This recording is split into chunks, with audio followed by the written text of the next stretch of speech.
Hello friends and welcome to the Exams Made Simple and we are back again with the Hindu analysis of 7th of July.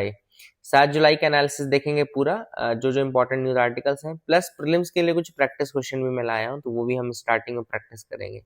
सबसे पहले उन्हीं questions को देख लेते हैं क्या क्वेश्चंस हैं आज के। 3 सवाल मैंने लाए हैं। पहला सवाल है with reference to the money market in India consider the following statements. Money market के रिगार्डिंग स्टेटमेंट्स है। पहला स्टेटमेंट कह रहा है treasury bills are money market instruments.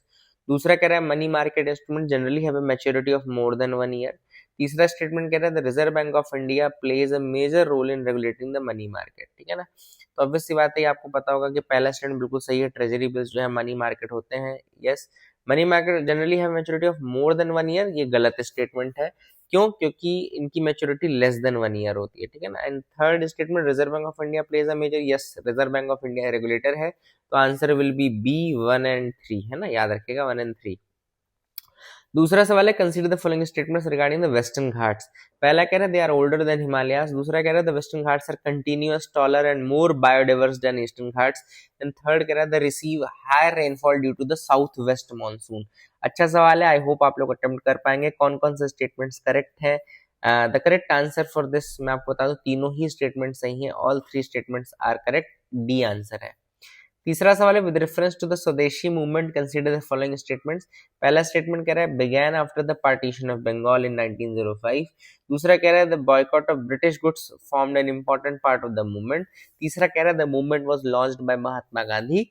आपको बताना है कौन कौन से स्टेटमेंट्स करेक्ट है। देखो तीसरा तो बिल्कुल गलत स्टेटमेंट है। क्यों? क्योंकि महात्मा गांधी थे ही नहीं, सीन में ही नहीं थे इंडिया में। तो बस आप 3 वाले स्टेटमेंट हटा दो। Answer will B 1 and 2। That is it. I hope you got clarity regarding these 3 questions. कुछ आपको नया सीखने को मिला होगा। अच्छे सवाल थे। स्टार्ट करते हैं आज के न्यूज एनालिसिस को। और पहली न्यूज जो है वो फ्रंट पेज की हम देखते हैं। यहाँ पे बात कर लेते हैं UN's India to push for non permanent seat at the UNSC. तो अब यहाँ पे इंडिया जो है वो नॉन परमानेंट सीट के लिए पुश कर रहा है। आप सबको पता है कि एक ग्रुप है, पहले मैं आपको थोड़ा सा इसके बारे में बैकग्राउंड बता दूं। एक ग्रुप है जिसको हम बोलते हैं G4। ठीक है ना। There is a group called G4 जो पुश करता है फॉर द परमानेंट सीट, है ना। इसमें भी इंडिया एक मेंबर है। इंडिया है, जापान है, जर्मनी है, ब्राजील है। दीज आर द 4 कंट्रीज जो कि यहाँ पे G4 का मेंबर है। India, Japan, Germany and Brazil.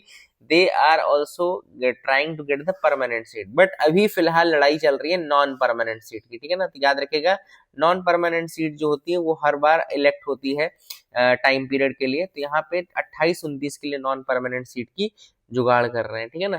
तो let me tell you fact regarding that. Let me open the internet. तो मैं थोड़ा फीफा वर्ल्ड कप के बारे में देख रहा था, that is why it is there. अपन देख लेते एक बार। See non permanent seats. ठीक है, थोड़ा सा हम इसको पढ़ लेते हैं क्या होता है भाई ये। तो यहाँ पे देख लो UNSC United Nation Security Council में 10 नॉन परमानेंट सीट्स होती हैं। They are allocated by the geographical region. तो 10 जो होती हैं नॉन परमानेंट सीट होती हैं, ज्योग्राफिकल रीजन के बेसिस पे रहती हैं। एंड वर्तमान में जो सर्विंग है देख लो, आपको नाम लिखे, ये इंपॉर्टेंट नहीं है। एंड ये रोटेशन बेसिस पे होती है और इसमें इलेक्शन होता है, वोटिंग होती है, उसके बाद इनको सेलेक्ट किया जाता है। ठीक है ना। तो that is again something which is important. I hope you got clarity regarding that as well। तो यहाँ पे 5 कंट्रीज सेलेक्ट हुई थी 3 जून को। तो जो 5 कंट्रीज अभी सेलेक्ट हो चुकी हैं उनमें आपकी Austria, Kyrgyzstan, Portugal, Trinidad and Tobago and Zimbabwe है। तो ये आप याद रख सकते हैं। बाकी 5 ये हैं। पोर्चुगल तो कल हार ही गया वर्ल्ड कप में। तब देख लेते हैं। ठीक है। लेट्स सी बाकी के मेंबर्स में इंडिया जो है वो, तो 10 नॉन परमानेंट मेंबर होते हैं, 5 परमानेंट मेंबर होते हैं। 5 परमानेंट में USA, UK, Russia, France and China आता है। USA, UK, Russia, France and China, इनके पास वीटो पावर होता है। ठीक है ना। बाकी G4 मैंने आपको बता दिया, तो एक बार मैं G4 भी दिखा देता हूँ। G4 वो कंट्रीज हैं जो किसके लिए डिमांड कर रही हैं? Permanent membership in the United Nation Security council. इनको वो चाहिए, देखो यहाँ पे। ठीक है, यूनाइटेड नेशंस में परमानेंट सीट के लिए Brazil, Germany, India and Japan. तो ये भी आप याद रख सकते हैं G4 ग्रुपिंग के बारे में। आई होप यू गॉट क्लैरिटी। आगे मूव करते हैं, देखते हैं और क्या इंपॉर्टेंट न्यूज आर्टिकल है। Congress MLA to move Supreme Court as MP reconstitutes the Waqf board. तो अब एमपी जो है वो पहला स्टेट बन गया है। MP is the first state जिसने कि नए अमेंडमेंट के बाद वक्फ बोर्ड, स्टेट का फर्स्ट वक्फ बोर्ड बनाया है after the Waqf amendment act of 2025। तो 2025 में अमेंडमेंट हुआ था और उसके बाद एमपी पहला राज्य है जिसने कि इस अमेंडमेंट के बाद बनाया है। अब देखो इशू क्या है, इशू ये है कि जो वक्फ अमेंडमेंट 2025 आया था उसमें एक क्लॉज ये था कि there should be at least two non Muslim members, two non Muslim members. अब देखो पूरी चीजें वक्फ की जो रिलेटेड है वो मुस्लिम से रिलेटेड है, बट उसमें दो नॉन मुस्लिम मेंबर्स की बात की थी वक्फ अमेंडमेंट एक्ट 2025 में, at least two non Muslim members, ठीक है ना। तो अब इसी के अगेंस्ट सुप्रीम कोर्ट में केस भी दायर है। सुप्रीम कोर्ट ने हालांकि अमेंडमेंट एक्ट पे स्टे नहीं लगाया है। आपको एक बड़ी चीज पता होनी चाहिए कि act is not under stay, stay नहीं लगाया सुप्रीम कोर्ट ने, लेकिन कुछ प्रोविजंस पे प्रोसीडिंग जरूर चल रही है। इसी कारण से जो आरिफ मसूद है उनका ये कहना है कि भाई जब प्रोसीडिंग चल रही है तो क्या इतनी हड़बड़ी थी कि आपको ये करने की जरूरत पड़ी, और इसको करने की कोई आवश्यकता नहीं थी। तो this is what he is saying, and इसी कारण से वो सुप्रीम कोर्ट जाने की बात भी कर रहे हैं। आई होप यू गॉट क्लैरिटी। आगे मूव करते देखते और क्या इंपॉर्टेंट न्यूज आर्टिकल है जिनके बारे में डिस्कस करना है। Actress Revathy Padmapriya resign from AMMA citing patriarchy. अब एएमएमए क्या है? Association of Malayalam movie artist, है ना, याद रखिएगा, association of Malayalam movie artist. इस ग्रुप से बाहर हो गई हैं दो लोग। अब ये न्यूज इंपॉर्टेंट नहीं कि कौन बाहर हुआ है कौन नहीं, इसमें थोड़ा सा एक आपको केस स्टडी टाइप का मिल जाएगा, प्लस मेंस में आंसर राइटिंग के लिए आप लिख सकते हैं, है ना, कि कैसे अगर आपको कभी मेन एंड वुमेन के बीच में या वुमेन एम्पावरमेंट के ऊपर लिखना है, या आपको वुमेन की कंडीशंस के ऊपर लिखना है, या पेट्रियार्की के ऊपर लिखना है, या डिस्क्रिमिनेशन के ऊपर लिखना है, तो आप लिख सकते हैं। तो यहाँ पे एएमएमए की उन्होंने बताया कि किस तरीके से मलयालम इंडस्ट्री में डिग्निटी की कमी है, अकाउंटेबिलिटी की कमी है, इक्वल ट्रीटमेंट नहीं मिलता है ना, and all this things were there, जो कि नहीं मिल पा रहा था, एंड इसी कारण से इन्होंने रिजाइन दिया है रेवती एंड पद्मप्रिया ने। इसके अलावा उन्होंने एक रिपोर्ट के बारे में भी मेंशन किया है, Hema committee report on the problems faced by the women in the Malayalam film industry. तो हेमा कमिटी रिपोर्ट आप याद रखिएगा, they discuss the problems faced by the women in the Malayalam film industry. So I hope you got clarity regarding that as well. Hema committee report also. Meghalaya CM urges center to reconsider the FCRA changes. FCRA में जो changes हुए हैं, FCRA regulation act में जो changes हुए हैं, उनको लेकर के जो कॉनराड संगमा है मेघालय के जो सीएम है, उन्होंने कहा है भाई गवर्नमेंट को कि आप देखें, इसमें मेजर जो सेक्शन है वो सेक्शन 16A5 है, लिख लीजिए आप लोग 16A5 एफसीआरए का, वो इन्होंने कहा है कि आप देखें। इसमें वो प्रपोज किया गया है, अमेंडमेंट प्रपोज किया गया है कि एक डेजिग्नेटेड अथॉरिटी होगी जिसके पास ये पावर होगी कि इट कैन टेक ओवर और dispose assets, building, schools, hospitals and land created with foreign contribution in case where an organization's registration is cancelled or not renewed। अगर किसी भी ऑर्गेनाइजेशन का रजिस्ट्रेशन या तो रिन्यू नहीं हो रहा है या सपोज करो उसको मतलब कैंसिल हो जाता है, दोनों केसेस में इस ऑर्गेनाइजेशन ने जितना भी लैंड, स्कूल ये सब बनाया होगा वो टेक ओवर कर लेगी एक डेजिग्नेटेड अथॉरिटी। तो ऐसा मेघालय में ये कहना है कि भाई 75% पॉपुलेशन वहां पर क्रिश्चियन पॉपुलेशन है, और मान लो कल को कोई रजिस्ट्रेशन कैंसिल हो जाता है तो आप तो फिर उनके सारे स्कूल और कॉलेजेस ही टेक ओवर कर लोगे। That is what the issue is. इसी कारण से यहाँ पे उन्होंने बोला है, ठीक है। जो मैं नॉन परमानेंट सीट की बात कर रहा था, आप देख लीजिए यहाँ पे एस जयशंकर वाली जो न्यूज है वही है। एंड रीजन्स जो होते हैं मैंने आपको बताया, इसमें अलग अलग रीजन से 10 मेंबर होते हैं जिनको लिया जाता है ना। I hope you got clarity regarding that as well, आप याद रखिएगा इसको। आगे मूव करते हैं, देखते हैं और क्या इंपॉर्टेंट न्यूज आर्टिकल है जिनके बारे में हमको डिस्कस करना है। Government launches mandatory yoga based wellness course to help seafarers beat stress. अब जो समुंदर में जाते हैं ना सी फेयरर्स जो होते हैं, उनके लिए एक प्रोग्राम स्टार्ट किया director general of maritime administration ने, जिसको पहले डायरेक्टरेट जनरल ऑफ शिपिंग भी कहा जाता था। याद रखिएगा, डायरेक्टरेट जनरल ऑफ शिपिंग का नाम बदल करके director general of maritime administration कर दिया है। तो इन्होंने एक प्रोग्राम लॉन्च किया जिसका नाम है सागर में योग। याद रखिएगा, the name of the program is Sagar Mein Yog, and इसमें बेसिकली एलएमएस सॉफ्टवेयर होगा, लर्निंग मैनेजमेंट सिस्टम होगा, जिसके थ्रू ये कोर्स डिलीवर किया जाएगा, सर्टिफिकेशंस भी होगा ताकि वो स्ट्रेस को बीट कर सके, है ना, सागर में योग। आगे मूव करते देखते और क्या इंपॉर्टेंट न्यूज आर्टिकल है जिनके बारे में डिस्कस करना है। El Nino set to dent India's wind hydro power output. अब यहाँ पे बात चल रही है एल नीनो की, तो एल नीनो के बारे में मैं आपको थोड़ा सा आपको बता देता हूँ। देखो क्या होता है कि एक आपको यहाँ पे अगर ये कंट्री पता है तो अच्छी बात है, नहीं पता तो मैं बता देता हूँ। ये है आपका साउथ अमेरिकन कोस्ट, ठीक है ना, तो इस तरीके से है, बहुत अच्छा नहीं बनाया मैंने। तो ये है साउथ अमेरिकन कोस्ट, जहाँ पे ये कंट्री है कौन सी, पेरू, है ना, पेरू का कोस्ट है, इसको बोलते हैं पेरूवियन कोस्ट, ठीक है ना, पेरूवियन कोस्ट है। अब नॉर्मल फेज जो होता है, नॉर्मल फेज में क्या होता है कि यहाँ से पानी विंड, जो ट्रेड विंड्स हैं आपकी, वो इधर से जाती हैं और वेस्ट की तरफ जाती हैं, और ये पूरा पैसिफिक है ना, ये पूरा पैसिफिक है, तो यहाँ से जाती है वेस्ट की तरफ, और यहाँ से गर्म पानी, जो गर्म पानी यहाँ पे है वो गर्म पानी यहाँ लेके आती है, ठीक है ना, तो वार्म वाटर्स को यहाँ ले आती है। वार्म वाटर्स को कहाँ पे ले आती है, ऑस्ट्रेलिया के कोस्ट में, और यहाँ पे ऑस्ट्रेलिया, इंडोनेशिया, इंडिया वाला जो कोस्ट है वहां ले आती है, ठीक है। तो यहाँ पे क्या होता है कि यहाँ गर्म होता है, फिर यहाँ पे लो प्रेशर क्रिएट होता है और यहाँ बारिश होती है, ठीक है, ये नॉर्मल फेज है। एल नीनो फेज में क्या होता है, एल नीनो फेज में ये सिस्टम वीक हो जाता है। ये सिस्टम वीक जब होगा तो यहाँ से विंड्स जाएंगी नहीं, और विंड्स नहीं जाएंगे तो यहाँ गर्म पानी जो है वो यहाँ से नहीं जाएगा, और पूरा का पूरा जो लो प्रेशर सिस्टम है वो कहाँ बन जाएगा, वो आपके पेरूवियन कोस्ट में बन जाएगा। मतलब ये जो पेरू वाला कोस्ट है ना, ये जो आपका पेरू वाला कोस्ट है, यहाँ पे यहीं पे आपका गर्म पानी रहेगा, और यहीं पे आपका क्या बन जाएगा, लो प्रेशर सिस्टम हो जाएगा। तो कुल मिलाकर के एल नीनो फेज इसी फेज को बोलते हैं, जब हमारा ये विंड वाला सिस्टम वीक हो जाता है किसी भी कारण से, हवा नहीं जाती, और हवा नहीं जाएगी तो गर्म पानी वहां से नहीं जाएगा, फ्रॉम दैट पेरू कोस्ट से उधर साइड नहीं जाएगा गर्म पानी, और लो प्रेशर सिस्टम यहाँ क्रिएट हो जाएगा, और यहीं पे फिर क्या हो जाएगी, आपकी बारिश होगी। तो I hope you got clarity regarding that. यहाँ बारिश होगी तो फिर अपने ऑस्ट्रेलिया, इंडोनेशिया और इंडिया वाले पार्ट में बारिश नहीं होती है, ठीक है। तो ये आपका ईस्टर्न पैसिफिक है, याद रखिएगा, है ना। ये वाला जो पार्ट है, जो पेरू वाला कोस्ट है, वो ईस्टर्न पैसिफिक है, ऑब्वियस सी बात है, मैंने आपको पहले ही बताया कि ये जो है ये पैसिफिक है, ये पैसिफिक है, और इधर है पेरू, तो ये ईस्टर्न पैसिफिक है और ये वेस्टर्न पैसिफिक है। कुल मिलाकर के अगर ईस्टर्न पैसिफिक गर्म हो गया ज्यादा तो इसको बोलते हैं एल नीनो या फिर एल नीनो, और अगर वेस्टर्न पैसिफिक गर्म हो गया तो उसको हम बोलते हैं ला नीना, ला नीना, ठीक है ना।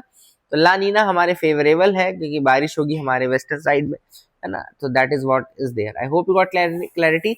एल नीनो का दूसरा नाम क्राइस्ट चाइल्ड भी कहते हैं, इसको क्राइस्ट चाइल्ड भी कहते हैं, और मैंने आपको बता दिया कि warming of the ocean surface temperature in the central and eastern tropical Pacific ocean, जब ईस्टर्न ट्रॉपिकल पैसिफिक ओशन में वार्मिंग होती है, जो मैंने आपको ऑलरेडी दिखा दिया है, तो उसको हम क्या बोलते हैं, एल नीनो बोलते हैं। तो I hope you got clarity regarding El Nino. और एल नीनो जो है उससे विंड और हाइड्रो पावर का आउटपुट कम होगा, ये तो कॉमन सेंस वाली बात है। कल मैंने आपको एक न्यूज बताई थी पीआईबी में भी, और कल मैंने क्विज में भी पूछा था कि अभी रिसेंटली एक BRICS heads of anti drug agencies की मीटिंग कहाँ हो रही है, तो BRICS heads of anti drug agencies की मीटिंग हुई है गुवाहाटी में, याद रखें गुवाहाटी में ये मीटिंग हुई है। तो I hope you got clarity regarding that. दूसरी इसमें न्यूज ये भी आई है बेसिकली कि ब्रिक्स के मेंबर कंट्रीज कौन कौन से थे। पहले तो ब्रिक्स में 5 थे, Brazil, Russia, India, China and south Africa. इसके अलावा जो मेंबर्स नए हुए हैं वो देख लीजिए, Egypt, Ethiopia, Iran, Saudi Arabia, UAE and Indonesia. So write down the name. Now it has expanded to include Egypt, Ethiopia, Iran, Saudi Arabia, UAE and Indonesia. So I hope you got clarity regarding that as well. I hope आपको याद रखना है, ये चीज याद रहेगा। Vikram 1 rocket जो है वो कहाँ जा रहा है, एक्चुअली विक्रम 1 जो है इंडिया का पहला privately developed orbital class rocket है, याद रखिएगा, इंडिया का पहला privately developed orbital class rocket Vikram 1, remember the name. और ये बनाया किसने, ये बनाया आपका स्काईरूट नाम की कंपनी ने, याद रखिएगा, the name of the company is Skyroot, and ये मिशन जाने वाला है बहुत ही जल्दी, और Skyroot aerospace is the name, याद रखिएगा, aerospace, Skyroot aerospace is the name, India's first privately developed orbital class rocket Vikram 1। तो ये न्यूज इंपॉर्टेंट है, इसमें सोना चांदी जो है वो जा रहा है। FDA nod for vepdegestrant is major shift in the cancer therapy। अब FDA ने यानी कि फूड एंड ड्रग एडमिनिस्ट्रेशन जो यूएसए का है, उसने नॉड दिया या हरी झंडी दी है, अप्रूवल दिया है वेपडीजेस्ट्रांट नाम की एक दवाई को, जो कि कैंसर की दवाई है, और it works in the PROTAC technology. ये किस पे काम करती है, it works on the PROTAC, let me write it down for you. ये काम करती है पता नहीं मैं लिख क्यों नहीं पा रहा हूँ, ये काम करती है PROTAC प्रोटैक टेक्नोलॉजी पे, ठीक है ना। तो थोड़ा सा मैं आपको इसके बारे में बताता हूँ, प्रोटैक क्या है। तो यूएसएफडीए ने अप्रूवल दे दिया। प्रोटैक क्या होता है? प्रोटैक होता है proteolysis targeting chimera which is designed to destroy harmful protein instead of merely blocking them। तो नॉर्मली क्या दवाइयां जो क्या काम करती थी, अभी तक की जो ट्रेडिशनल दवाई थी वो क्या काम करती थी, वो प्रोटीन को ब्लॉक कर देती थी, जो हार्मफुल प्रोटीन्स हैं उनको ब्लॉक करने का काम करती थी। लेकिन प्रोटैक टेक्नोलॉजी जो है प्रोटियोलिसिस टारगेटिंग चाइमेरा, इसमें उन प्रोटीन्स को डिस्ट्रॉय किया जाता है, ठीक है ना। सो दे डिस्ट्रॉय द जो हार्मफुल प्रोटीन्स है उनको। तो प्रोटेक्ट काम करते कैसे करता है, इसमें दो बाइंडिंग एंड्स होते हैं। एक एंड जो होता है वो जाके टारगेट प्रोटीन पे बाइंड हो जाता है और दूसरे एंड में E3 लाइगेज होता है। E3 लाइगेज क्या होता है? एक्चुअली प्रोटीन को डिग्रेड करने वाला एंजाइम E3 लाइगेज है। E3 ligase, I hope you got clarity regarding that, ये भी आप याद रखिएगा। तो ये दोनों एंड में एक एंड तो प्रोटीन से जुड़ जाता है और दूसरे एंड में उसके वो E3 लाइगेज रहता है, तो फिर उसको डिस्ट्रॉय करता है ना। एंड वेपडिजिस्ट्रैंड जो है वो दवाई है जो कि प्रोटेक्ट टेक्नोलॉजी में काम करती है। तो I hope you got clarity regarding that. ऐसे आगे मूव करते हैं एडिटोरियल पार्ट में।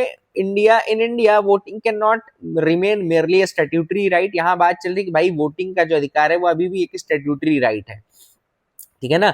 जबकि बहुत सारे लोग डिमांड करते हैं कि राइट टू वोट को कॉन्स्टिट्यूशनल राइट डिक्लेयर करो ताकि उसको भी प्रोटेक्शन मिल सके, उसको भी एक तरीके से बेसिक डॉक्ट्रिन की, बेसिक स्ट्रक्चर की प्रोटेक्शन मिल सके। ये सारी चीजें ऑथर ने। सुप्रीम कोर्ट अभी भी इसको स्टैट्यूटरी राइट कंसीडर करता है, कॉन्स्टिट्यूशनल राइट नहीं करता, ठीक है ना। It's a statutory right. And right to vote is derived from representation of peoples act 1950 and 1951। याद रखिएगा, राइट टू वोट अभी भी 1950 और 1951 के रिप्रेजेंटेशन ऑफ पीपल्स एक्ट से आता है, ना कि कॉन्स्टिट्यूशन से। It is not expressed in fundamental right chapter part 3 जो है कॉन्स्टिट्यूशन का, उसमें मेंशन भी नहीं है। लेकिन कुछ जजमेंट्स हैं जैसे कि NP Ponnuswami versus returning officer 1952, जिसमें right to vote and contest elections are statutory right कहा गया था। ज्योति बसु वर्सेस देवी घोषाल का है जिसमें voting is fundamental to democracy but it remains a statutory right कहा गया था।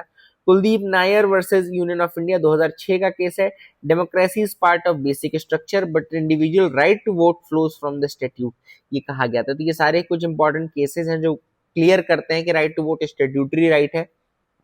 अब यहाँ पे ऑथर ने 2-3 केस और बताए हैं, जिसमें association for democratic reforms ADR case 2002 का केस है, जहां ये कहा गया कि voters have right to know the criminal antecedents, educational qualification, financial assets, ये कहा गया था, ठीक है ना। And it is protected under article 19(1), मतलब कि अधिकार वोटर्स को जानने का जो है अपने कैंडिडेट्स के बारे में, वो फंडामेंटल राइट बना दिया गया था ADR 2002 के केस में।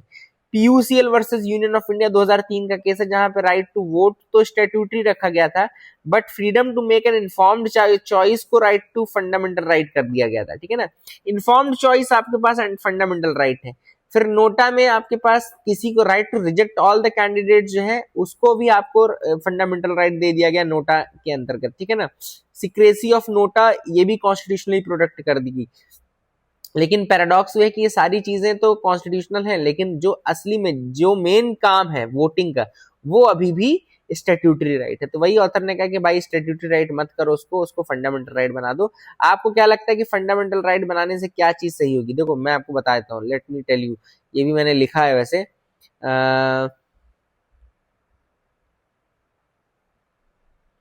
हाँ, इसको फंडामेंटल बनाने से क्या फायदा होगा कि it will strengthen the democratic participation, it will ensure greater constitutional protection under against arbitrary disenfranchisement. जो अभी चल रहा है ना, किसी का भी वोटिंग से नाम हटा दिया, कुछ भी हो गया, तो वो बहुत कठिन हो जाएगा।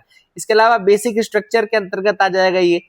It also removes inconsistency in supreme court jurisprudence, supreme court की ज्यूरिस्प्रूडेंस में भी जो इनकंसिस्टेंसी उसको रिमूव कर देगा, और अकाउंटेबिलिटी और इलेक्टोरल इंटीग्रिटी को बढ़ाएगा। तो I hope you got clarity regarding that, आपको समझ में आ गया होगा। आगे मूव करते हैं।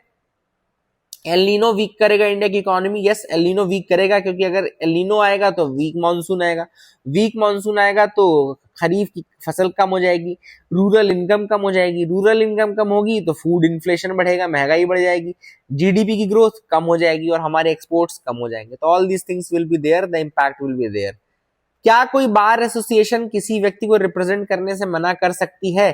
अभी रिसेंटली हुआ है ऐसा, जैसे आपको पता है अयोध्या राम मंदिर में जो एम्बेजलमेंट का केस है, पैसा चोरी का केस है, उसको फैजाबाद के जो एसोसिएशन है, बार एसोसिएशन, उसने कहा है कि भाई कोई ये केस नहीं लेगा और एक्यूज्ड को कोई रिप्रेजेंट नहीं करेगा। हालांकि सुप्रीम कोर्ट का 2010 का जजमेंट है AS Mohammad Rafi versus state of Tamil Nadu, जिसमें उन्होंने क्लियरली कहा है कि भैया इस तरीके से आप नहीं कर सकते हैं। ऑन राइट टू रिप्रेजेंटेशन एक फंडामेंटल राइट है, राइट टू रिप्रेजेंटेशन बहुत ज्यादा इंपॉर्टेंट है। एंड कोर्ट ने अपने पुराने सारे जजमेंट्स में यही कहा है कि भाई इस तरीके का कोई भी आप प्रोविजन नहीं बना सकते कि किसी व्यक्ति को रिप्रेजेंट ना किया जाए।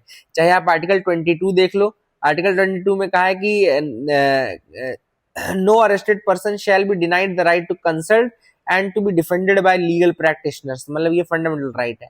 आर्टिकल 14 भी इक्वालिटी का अधिकार देता है, तो सबके पास बराबरी का अधिकार है रिप्रेजेंट करने का भी।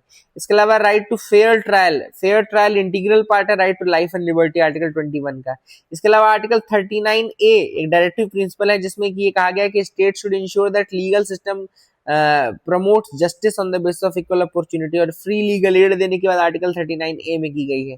तो बार काउंसिल ऑफ इंडिया जितने चाहे उतने वो कर ले, लेकिन राइट टू रिप्रेजेंटेशन सबके पास है, वो एक एक्यूज को रिप्रेजेंट करने का अधिकार नहीं ले सकते हैं। तो I hope you got clarity regarding that as well. SEBI के बारे में आया था, सेबी के बारे में आपको कुछ फैक्ट्स बता देता हूँ। सेबी का जो फुल फॉर्म है securities and exchange board of India, ये कैपिटल मार्केट रेगुलेटर है भारत में। मनी मार्केट का आरबीआई है, कैपिटल मार्केट का सेबी है। और सेबी का जो फॉर्मेशन है वो हुआ है 1988 में। हालांकि स्टार्टिंग में स्टैट्यूटरी बॉडी नहीं था, मैंने कोई एक्ट नहीं आया था जब ये 1988 में बना था। 1992 में फिर इसको एक्ट लाया गया, सेबी एक्ट 1992, जिसके थ्रू इसको फिर स्टैट्यूटरी बनाया गया और ये मुंबई में इसका हेडक्वार्टर है। इसमें एक चेयरपर्सन और दूसरे मेंबर्स होते हैं। चेयरपर्सन को सेंट्रल गवर्नमेंट अपॉइंट करती है। 2 members from the ministry of finance, 1 member from reserve Bank of India and 1 member nominated by the central government. ये सारे इसके मेंबर्स हैं। और रेगुलेटर है कैपिटल मार्केट का, ये भी मैंने आपको बता दिया है। I hope you got clarity regarding that as well, समझ में आ गया होगा आपको। So that is it for the day, friends. I hope you liked the video. Please like, share, subscribe. Thank you and have a nice day.